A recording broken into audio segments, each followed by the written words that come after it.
Hello बच्चों, मैं श्रीमती प्रेम परिहार, सहायक आचार्य, राजकीय बांगड़ महाविद्यालय डीडवाना। हम पढ़ रहे हैं BCom part first paper first का टॉपिक भारत में आर्थिक पर्यावरण। जो विषय है हमारा, उसका अगला जो टॉपिक है उसी के बारे में आज हम जानेंगे, जो है आर्थिक पर्यावरण के प्रमुख अंग।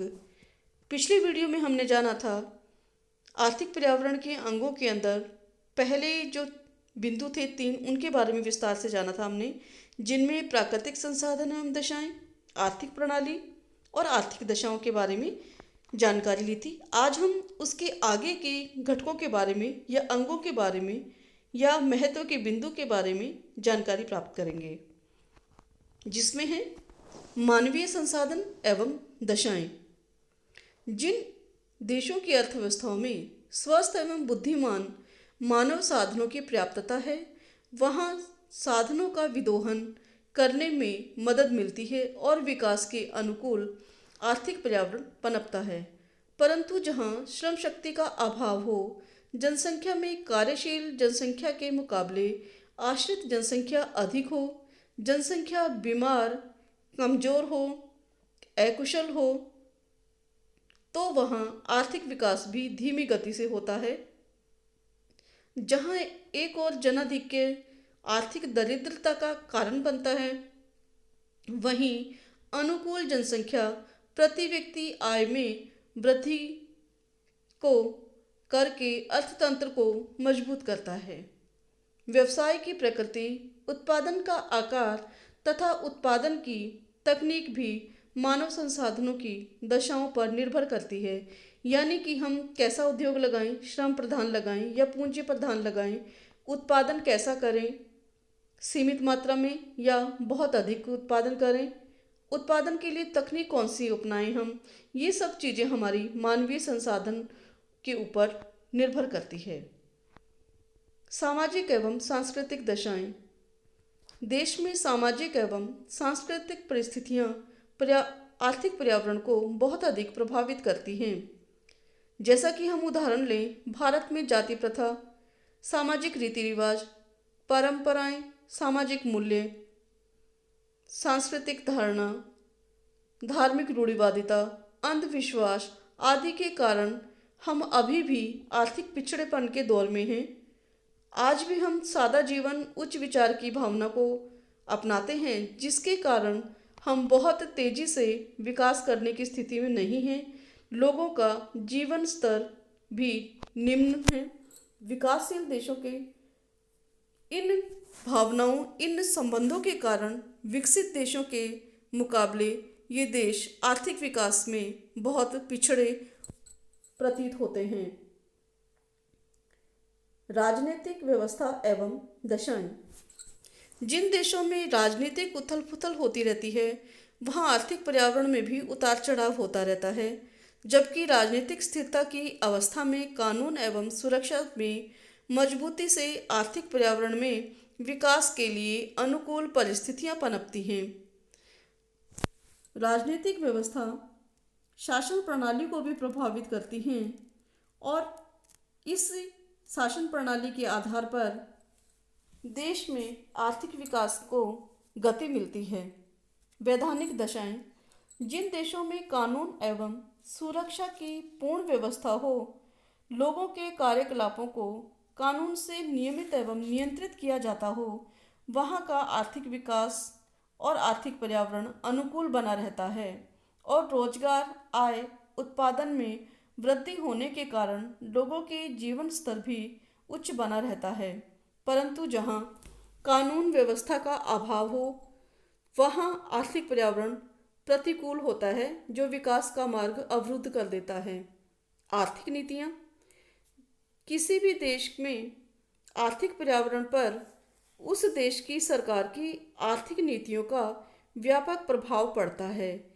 इन आर्थिक नीतियों के अंतर्गत मौद्रिक नीति, राजकोषीय नीति, बजट नीति, औद्योगिक नीति, कृषि नीति, जनसंख्या नीति, मूल्य नीति, लाइसेंस नीति आदि नीतियों को शामिल किया जाता है।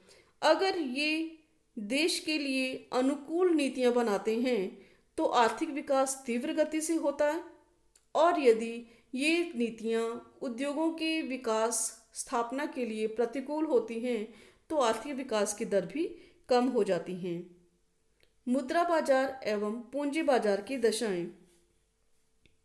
मुद्रा बाजार अल्पकालीन ऋणों की व्यवस्था कर सकता है और इन अल्पकालीन ऋणों के कारण वह अर्थतंत्र को गति प्रदान करता है, जबकि पूंजी बाजार मध्यमकालीन एवं दीर्घकालीन पूंजीगत संसाधनों की आपूर्ति करते हैं।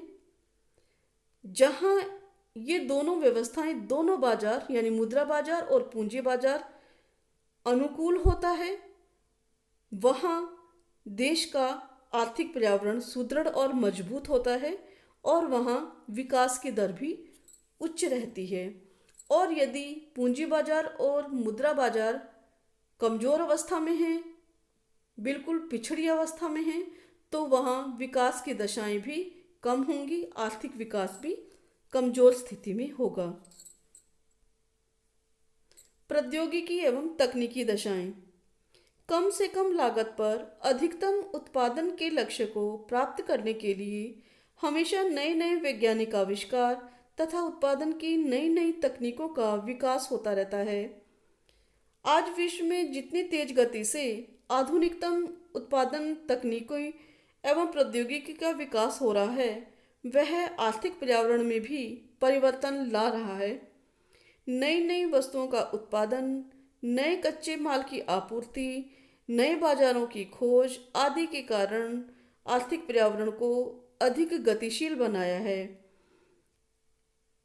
यही कारण है कि आर्थिक पर्यावरण पर इन तकनीकों और प्रौद्योगिकी का व्यापक प्रभाव रहा है।